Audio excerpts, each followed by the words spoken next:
श्री शिवाय नमस्तुभ्यम। हर हर महादेव। ओम नमः शिवाय। जय महाकाल। कार्तिक मास खत्म होने वाला है 27 नवंबर को और 27 नवंबर से पहले पहले आप यहां महत्वपूर्ण उपाय जरूर करें।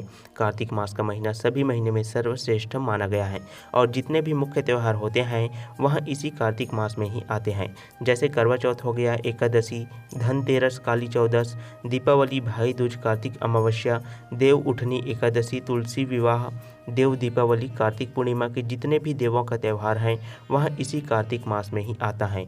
तो इसी कार्तिक मास के सर्वश्रेष्ठ उपाय जो आपकी जीवन की समस्याओं को खत्म करने वाला है। आज की इस वीडियो में हम आपको बताएंगे कार्तिक मास में सबसे ज़्यादा महत्व होता है दीपदान का और दूसरा महत्व होता है कार्तिक मास में स्नान का। कार्तिक महीने में व्यक्तियों को कोई भी तीर्थ स्थान में जरूर स्नान करना चाहिए।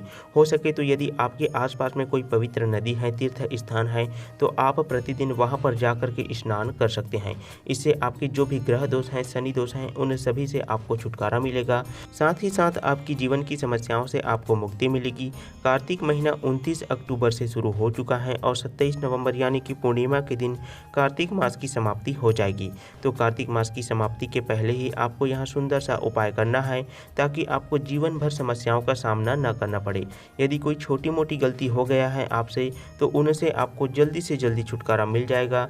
यहाँ तक कि हमारे सनातन धर्म के स्कंद पुराण में भी वर्णित हैं, न कार्तिक समो मासो न कृतेन समम युगम न वेदम सदृशम शास्त्रम न तीर्थम गंगया समम। अर्थात कार्तिक के समान कोई मास नहीं है, कोई महीना नहीं है, सतयुग के समान कोई युग नहीं है, वेदों के समान कोई शास्त्र नहीं है और गंगा जी के समान कोई तीर्थ नहीं है।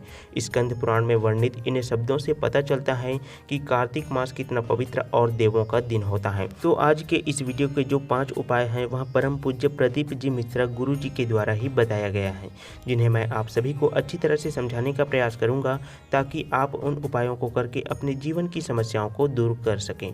लेकिन आप सभी वीडियो में पहली बार आए हुए हैं तो चैनल को सब्सक्राइब जरूर करें और कमेंट बॉक्स में श्री शिवाय नमस्तुभ्यम जरूर लिखें। 5 उपाय में से जो सबसे पहले उपाय होगा तो पहले नंबर में जो उपाय है वहाँ हरि ओम जल का उपाय होगा। दूसरा जो उपाय होगा तुलसी जी की मंजरी और शहद से इस उपाय को करना है। तीसरा उपाय में आपको तुलसी जी के पास एक विशेष चीज को रखना है।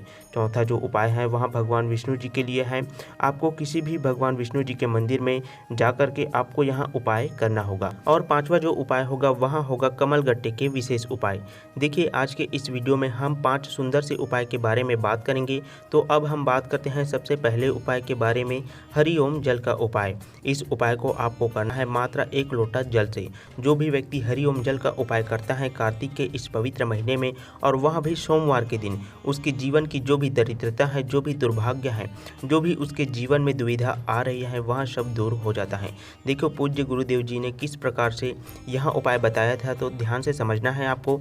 1 लोटा जल भर करके तांबे के पात्र में आपको भगवान भोलेनाथ के मंदिर में चले जाना है। सुबह से लेकर शाम तक जब आपकी इच्छा हो तब आप यहाँ उपाय आसानी से कर सकते हैं। देखिए आपको यहाँ पर एक बात को अच्छी तरह से समझना है, सोमवार है तो सोमवार के दिन आपको यहाँ उपाय तो करना ही करना है। यदि आप इस उपाय को करने के इच्छुक हैं तो आप कार्तिक के महीने में किसी भी दिन आप इस उपाय को आसानी से कर सकते हैं। यह आपके लिए सबसे अच्छी बात है। देखिए इस उपाय के लिए आपको क्या करना है, तांबे का पात्र लेना है, उसके अंदर जल भर लेना है और भगवान भोलेनाथ के मंदिर में जाना है। अब हरि ओम जल का उपाय कैसे करते हैं, तो भगवान कार्तिकेय जी से, जैसे शिवलिंग पर कार्तिकेय जी से भगवान गणेश जी, माता अशोक सुंदरी, तो इन सबके जो स्थान है जहाँ पर यहाँ सब विराजमान है शिवलिंग में, तो यहीं से ही कार्तिकेय जी के स्थान से ही आपको जल डालना शुरू कर देना है। और जैसे ही आप जल अर्पित करते हैं उसके बाद आपको उस जल की धारा को रोकना नहीं है। उस जल की धारा से ही आपको ओम का निशान बना देना है। इस जल से ही आपको वहीं पर शिवलिंग में ही आपको ओम का निशान बना देना है। तो इसी क्रम में आपको माता अशोक सुंदरी के स्थान तक जाना है और ओम का निशान बना देना है। देखिए सबसे खास बात यहाँ है कि आप जैसे ही जल कार्तिकेय जी को अर्पित करते हैं तो उसके बाद जल की धारा टूटना नहीं चाहिए।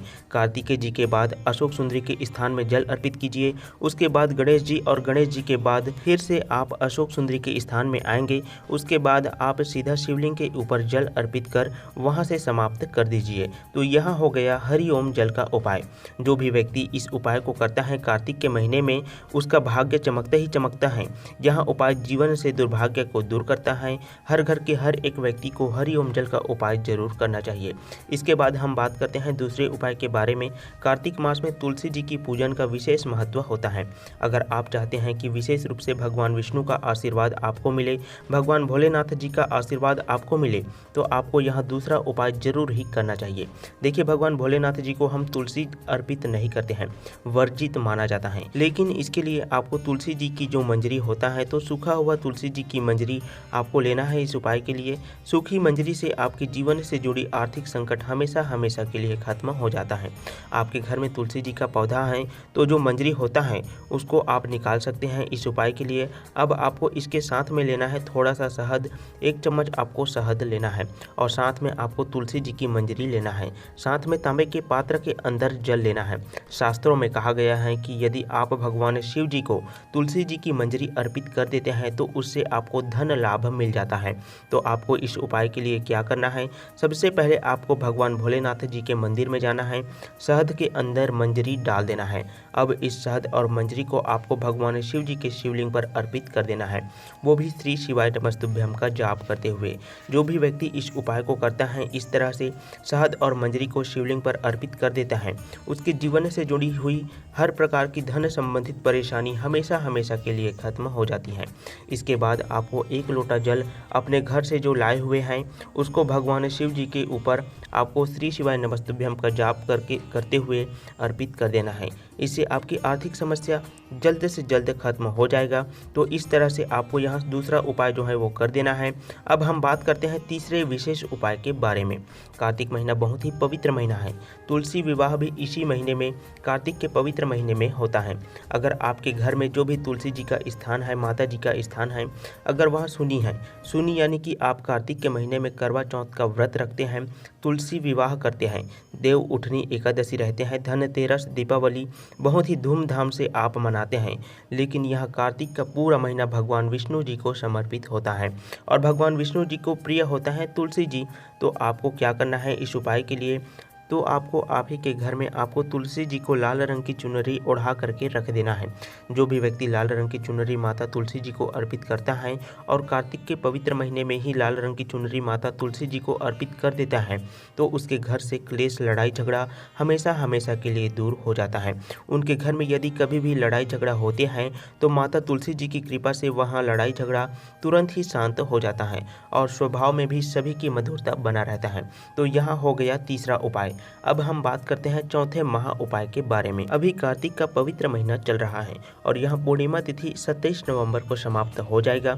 देखिए, कभी भी हम भगवान कृष्ण जी या विष्णु जी को भोग लगाते हैं तो आप भगवान विष्णु जी को जो भी भोग लगाते हैं उसके अंदर आपको तुलसी दल अवश्य अर्पित करनी चाहिए।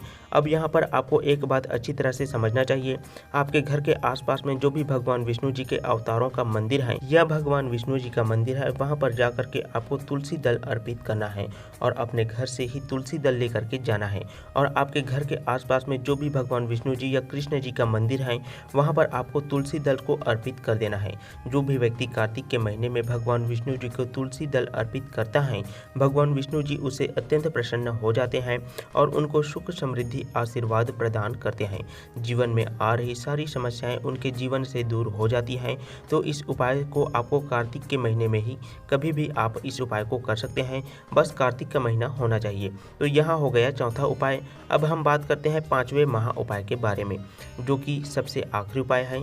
इस उपाय को भी आप जरूर ध्यान से सुनिएगा। पांचवा जो उपाय है वह धन प्राप्ति का विशेष उपाय है। इस उपाय के लिए आपको एक कमल गट्टा का माला लेना है और साथ में आपको लेना है तांबे के पात्र के अंदर जल। आपको कमल गट्टे को जल के पात्र के अंदर डाल देना है। इसके बाद आपको जाना है भगवान शिव जी के मंदिर में, वो भी कार्तिक के महीने में ही। आप कभी भी इस उपाय को किसी भी दिन आसानी से इस उपाय को कर सकते हैं। और यदि आप इस उपाय को सोमवार और रविवार के दिन करते हैं तो सर्वाधिक लाभ इस उपाय से आपको प्राप्त होता है। तो तांबे के पात्र के अंदर आपने कमल गट्टा डाल दिया। अब इस जल से आपको भगवान शिव जी के शिवलिंग का अभिषेक करना है और अभिषेक करते समय आपको श्री शिवाय नमस्तुभ्यम का जाप करना है और जैसे ही जल अर्पित कर देते हैं उसके बाद आपको कुंभकेश्वर महादेव का नाम मन ही मन स्मरण करना है। देखिए, कुंभकेश्वर महादेव का आप जैसे ही स्मरण करते हो तो इससे धन संबंधित परेशानियां तो दूर होता ही होता है, साथ में आपके जीवन में चल रहे आदि व्याधि या शारीरिक कष्ट रोग उनको भी दूर होना ही पड़ता है। यह उपाय आप कुंभकेश्वर महादेव के नाम से ही आप कर सकते हैं और जैसे ही आप जल अर्पित कर देते हैं तो कमलगट्टे को भी आपको शिवलिंग पर थोड़ी समय के लिए अर्पित कर देना है। उसके बाद उस कमलगट्टे को आपको उठाकर आपको अपने घर के अंदर आ जाना है। इस उपाय को आप रोज भी करना चाहे तो रोज कर सकते हो। इस कमलगट्टे को आप वापस से जल में डाल करके भगवान भोलेनाथ जी को जल अर्पित कीजिए। उसके बाद इस कमलगट्टे को आप वापस से अपने घर ला सकते हो। इसी तरह से आपको यहाँ उपाय करना है और कुछ भी करने का आपको ज़रूरत नहीं है।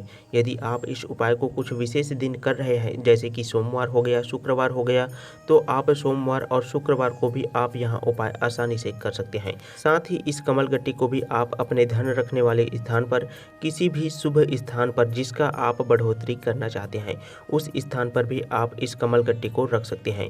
इसके अलावा राशि से संबंधित आपको कोई परेशानी है जैसे ग्रह दोष हो गया, शनि दोष हो गया, तो इन सभी दोषों से भी आपको छुटकारा मिल जाएगा इस छोटे से उपाय से। उम्मीद करता हूं कि आपको यह उपाय अच्छी तरह से समझ में आया होगा। यदि आपको यह उपाय अच्छी तरह से समझ में आया है तो आप इन्हें ज़रूर करें, आपको ज़रूर लाभ मिलेगा। यदि कोई भी बात आपको समझ में नहीं आया है, आपके मन में कोई प्रश्न उठ रहा है, तो आप मुझे कमेंट करके ज़रूर पूछ सकते हैं। यदि आपको उपाय अच्छी तरह से समझ में आया है और यदि आपके जीवन में कोई छोटी मोटी समस्या है जिनका सामना आप कर रहे हैं, तो आप भगवान भोलेनाथ जी के श्री शिवाय नमस्तुभ्यम का जाप करते रहें, उनके नाम का जप करते रहें। आपको समस्याओं से छुटकारा जल्द से जल्द मिल जाएगा। श्री शिवाय नमस्तुभ्यम। हर हर महादेव। ओम।